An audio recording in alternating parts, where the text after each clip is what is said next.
What's up guys, Tyler here from Titan Fitness, and I'm excited today because I'm going to use the Titan Series adjustable bench to walk you through one of my favorite dumbbell workouts that you can do.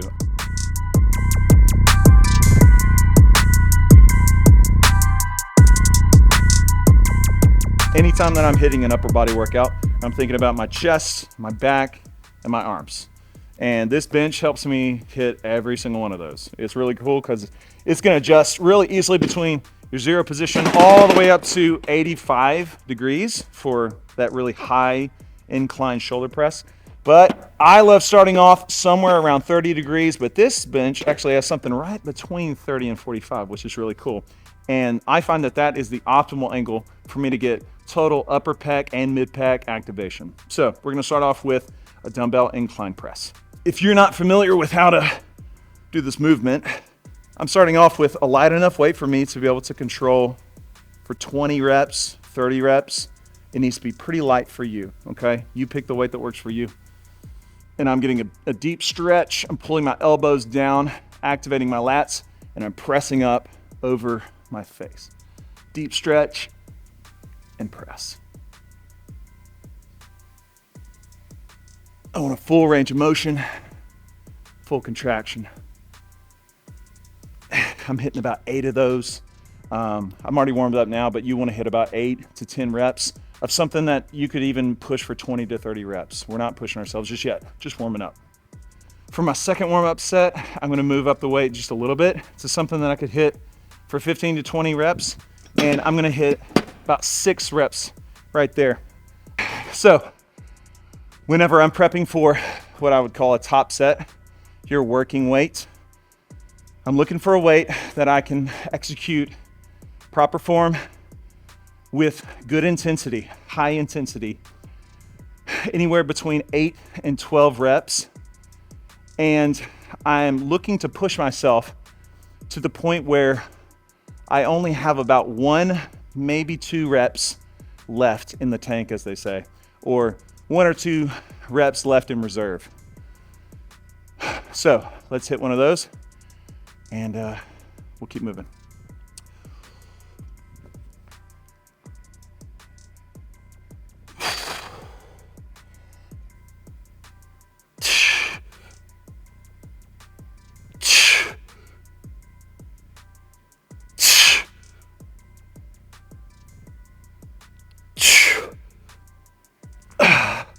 Okay, if you're paying attention, I probably got a little closer to failure than 1 or 2 reps. But that's okay, I completed the rep. That means that I got into that maximal growth zone where my muscles felt a lot of tension and got really close to failure. And that's where I wanna be. All right, now that I've hit a couple of sets with the incline dumbbell press, I always wanna pair that up with a great fly movement. And this bench does a great job of moving me into my favorite dumbbell fly movement, which is a low incline. All right, so starting with significantly lighter weight, and I'm gonna move back into the same position that I was for my press. Another tip, if you don't know this, is to keep your shoulders healthy. I want to actually tuck my shoulder blades behind my body, okay? And the best way to do that, if you've never done it before, is start by shrugging up to your ears, pull your shoulders back, and then think about putting your shoulder blades in your back pocket, tuck them down. And then I'm gonna move into position just like that, keeping my shoulder blades tucked, press into my fly position, and then fly with slightly bent arms and bring them together. Now, if you're not used to a dumbbell fly, you'll notice that if I come all the way to the top, there's very little tension on my pec muscle. So what I like to do is move from my full stretch position to about a foot apart and then go back down. That leaves the tension in the target muscle more. And I get a great stretch with this movement. And again, for this, I like using a little bit higher reps than 8. So I'll be in the 10 to 15 rep range, hit 2 or 3 sets of that. All All right, now that we've hit our chest, we're gonna reconfigure the bench and hit some back movements. First movement that I like to start off with for the back is really split up into two parts you can think about. You have your upper back and you have your lats. The lats are the big muscles that run down the sides of your back. The upper back is gonna be your rear delts, your rhomboids, your upper traps. Typically, for me at least, my lats are a lot stronger than my upper back and I need to work on my upper back. So I like starting off with a movement that hits those first while I'm still fresh, and then I'll move to my stronger movement second.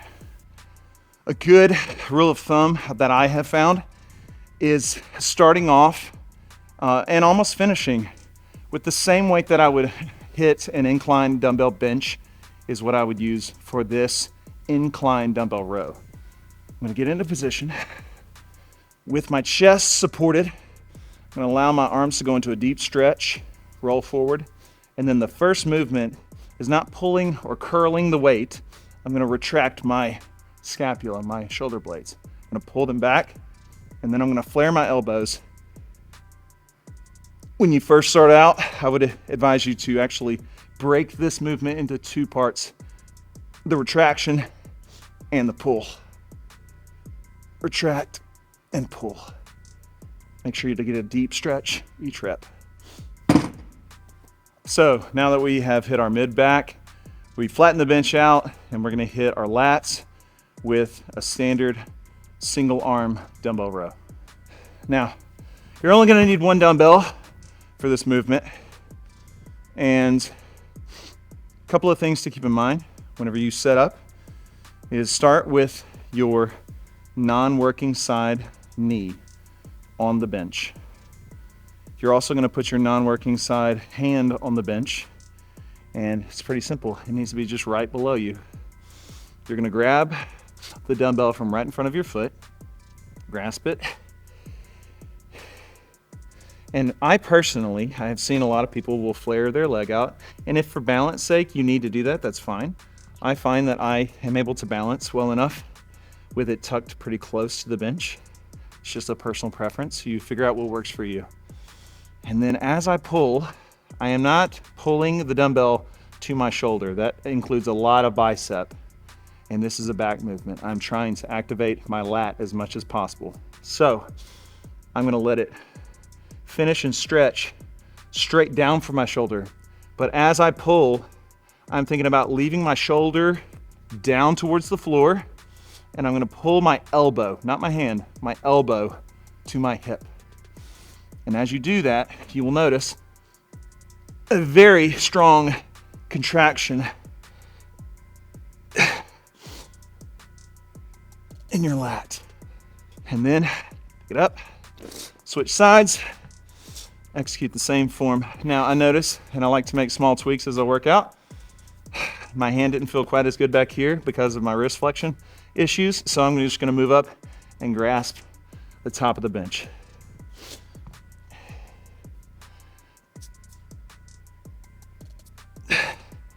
Again, the key here is not to pull with your bicep, is to pull with your elbow. Think about driving your elbow back to your hip. All right, so those are my two favorite movements for chest, two favorite movements for back when I'm using my adjustable bench. As a bonus, a couple of extra movements that you could do on this are dumbbell shoulder presses, incline dumbbell curls, dumbbell lateral raises, and dumbbell skull crushers. You can use these accessory movements to mix and match with those 4 movements that we started with to build great push workouts as well as pull workouts, pairing up triceps with chest and biceps with back, whatever you need. You could also make just a big upper body day and hit all of them. Or you can mix and match with a full body workout if you're including legs as well. So that was your upper body workout on the Titan Series adjustable bench. It's an incredible bench. It's got great features, great versatility, strong.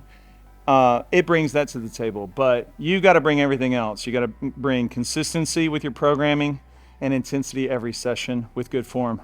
We walked through some of that in this workout, and I hope that you learn to implement this in your home gym to help you grow your chest, back, and arms as well. We hope you liked this video and we hope it was helpful. If it was, please like and subscribe, comment, and be sure to follow us on YouTube at Titan Fitness and on Instagram at BeTitanFit.